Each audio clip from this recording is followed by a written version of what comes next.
Hi, this is Dr. Sana Hashmi. I'm a fellow at the Taiwan Asia Exchange Foundation.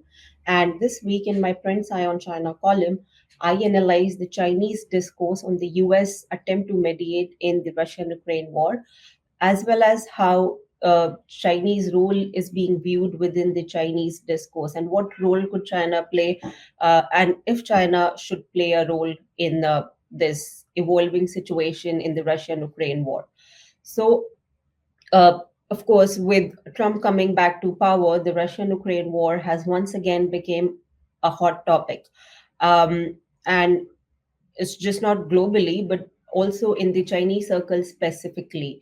With the Trump return to the White House, the global dynamics are now shifting in unexpected ways, which I would rather call it chaotic. Of course, there were a lot of expectations about how Trump is going to uh, come back to power and how it is going to be chaotic, not just for the US, not just for the transatlantic partnership, security, as well as for countries such as India and China. So, of course, we still do not know how the situation is going to be with respect to Russia and Ukraine, but there are anticipations that perhaps Trump might be able to put an end to this war, to this situation. But of course, China does not want itself to be marginalized, specifically how it is going to be seen if it doesn't really play any role within this situation, and how it has actually being seen as a country that has constantly sided with Russia.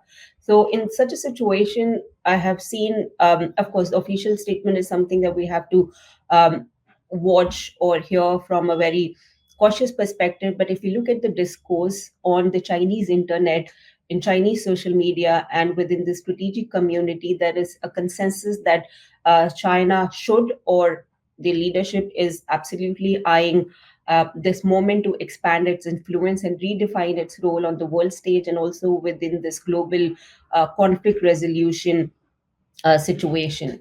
Uh, so, of course, what we have seen, and in fact, this comes with a surprise when we say that now China is being seen as a potential peace broker. What has happened in the past years? Why China didn't play a role specifically with its closeness and this bonhomie with Russia. So, of course, China has been criticized for such a long time by the Ukrainian president, by Ukrainian leadership, as well as by the European leadership, that China has kind of enabled Russia, has assisted Russia, and hasn't really played the role of a responsible stakeholder in this situation.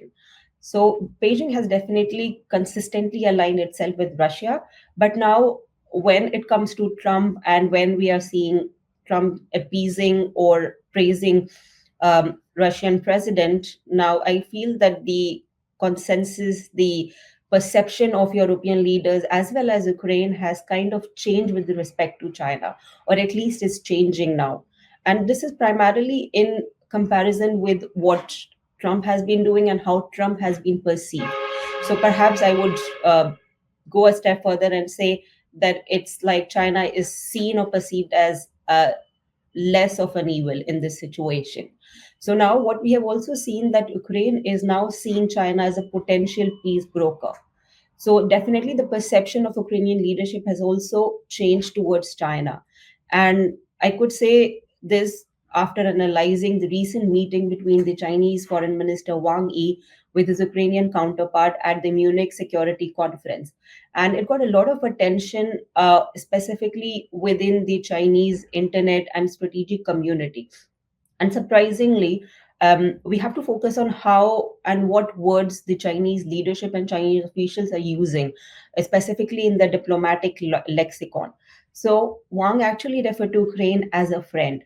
So this is a term that China uses carefully and only to countries with it actually has significant relationship and cordial relationship. So we have seen that these words have actually been used with countries such as Pakistan, North Korea, Russia, long-term partners, iron brothers. So using a friend for Ukraine is something that got a lot of attention and was discussed on Chinese media extensively. So according to Chinese social media users, this use a word and this Chinese shift in diplomatic language with respect to Ukraine is it signals um, Beijing's ambition to take a more proactive role in the crisis.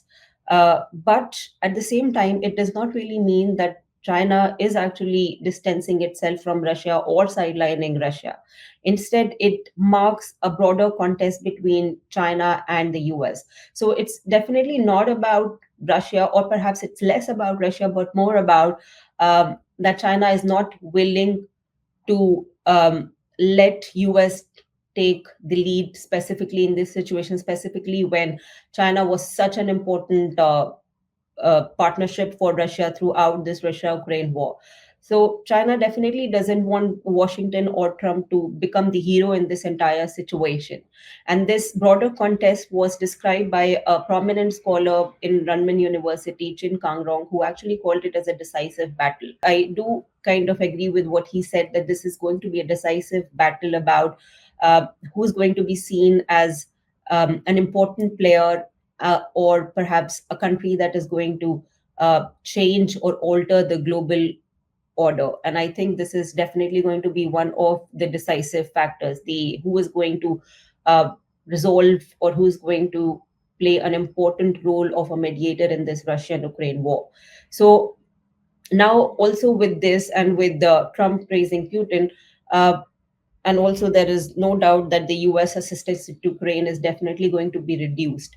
So with this development, and now with Trump's attempt to kind of mediate in this conflict, this is something that China is not really taking lightly.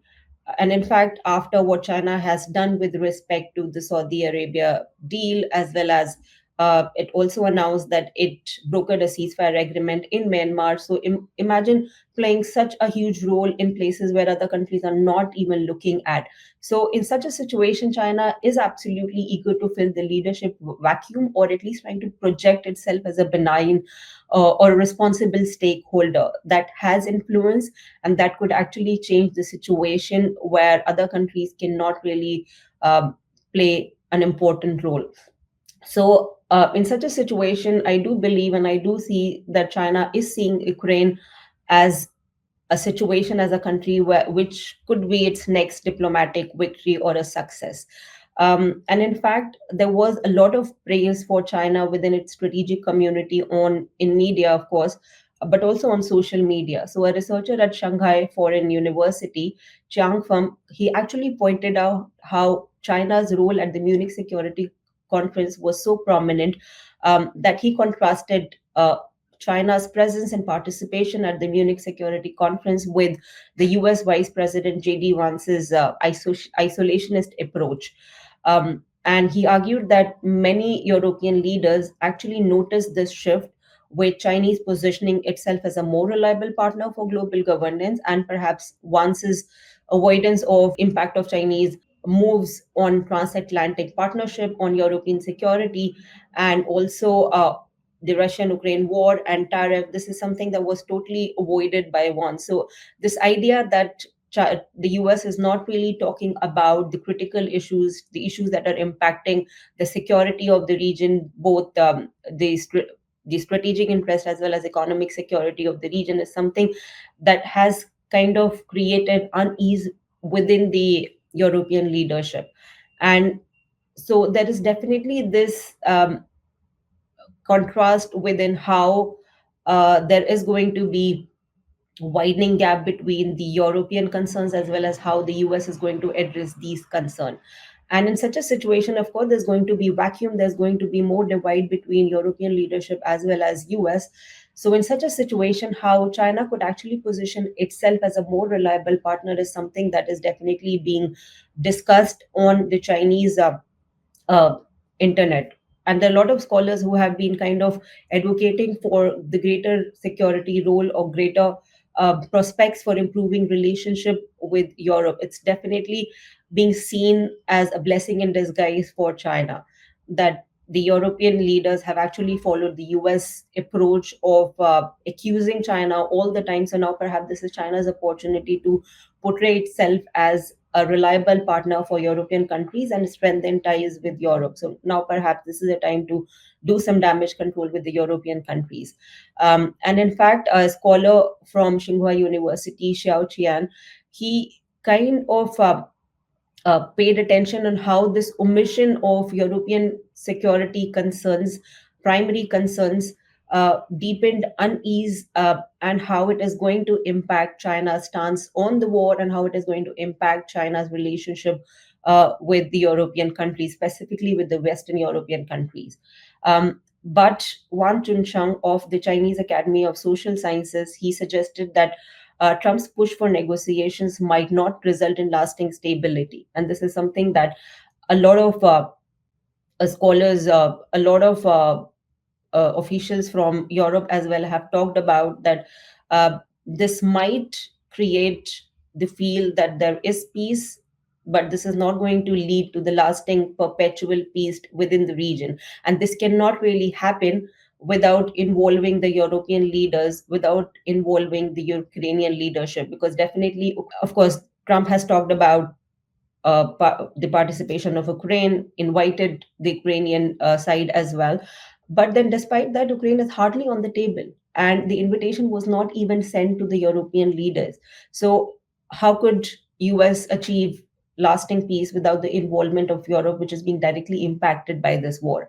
So, there is this consensus, of course, in Europe, but as well as in China, that this is only going to serve the interest of the US, but not it cannot really guarantee the lasting peace in the region. And as Washington position falter, Chinese discourse reflect growing confidence in Chinese ability to step in.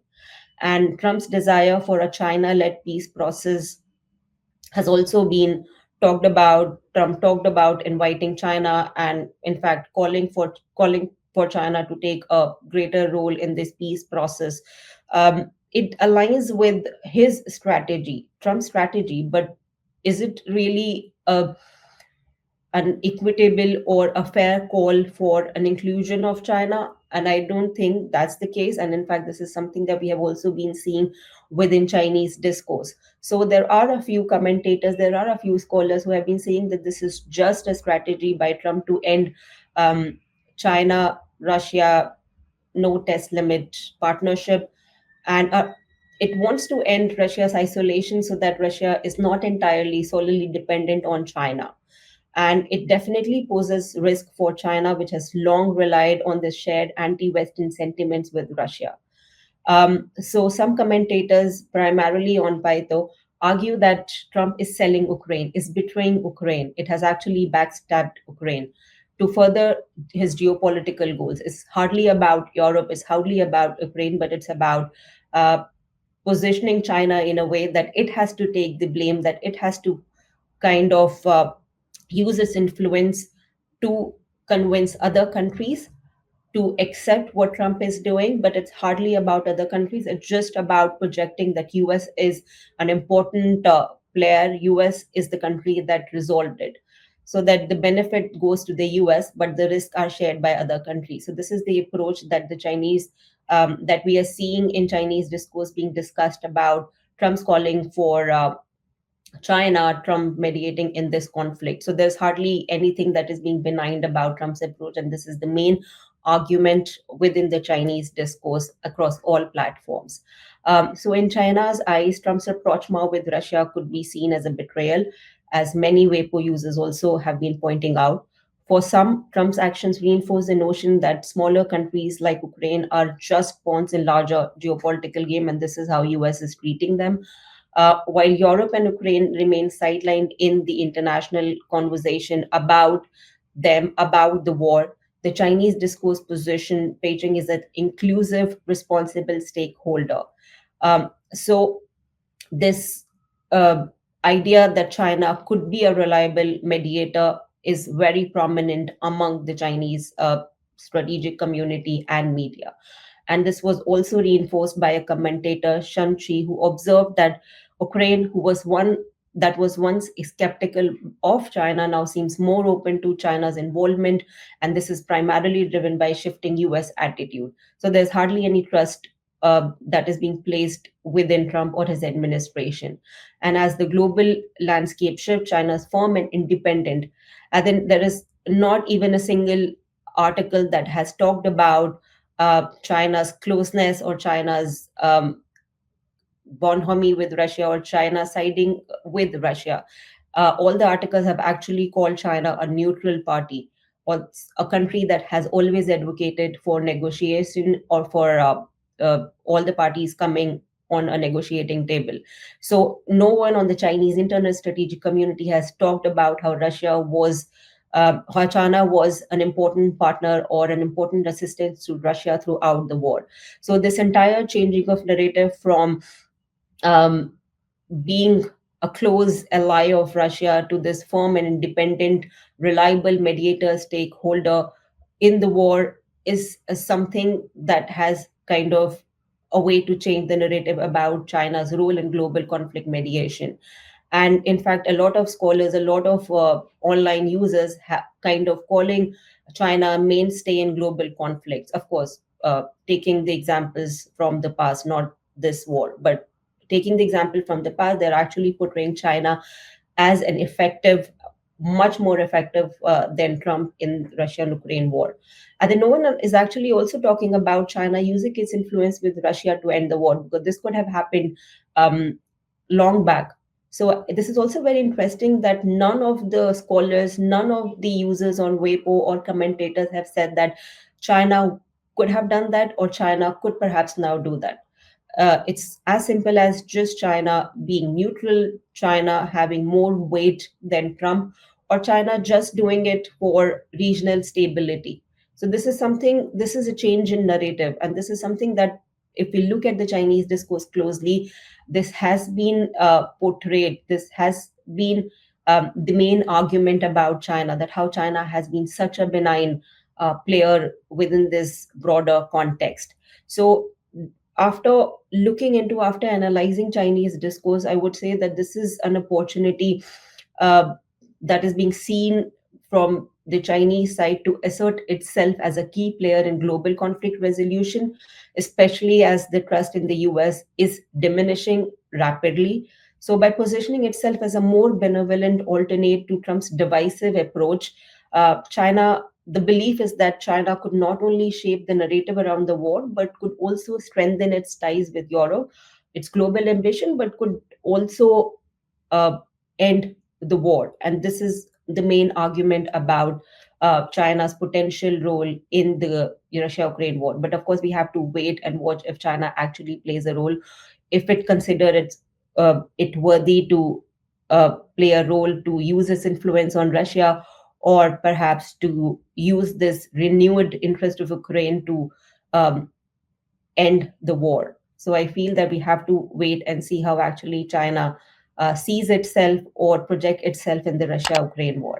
Thank you for watching, and I'll see you next week.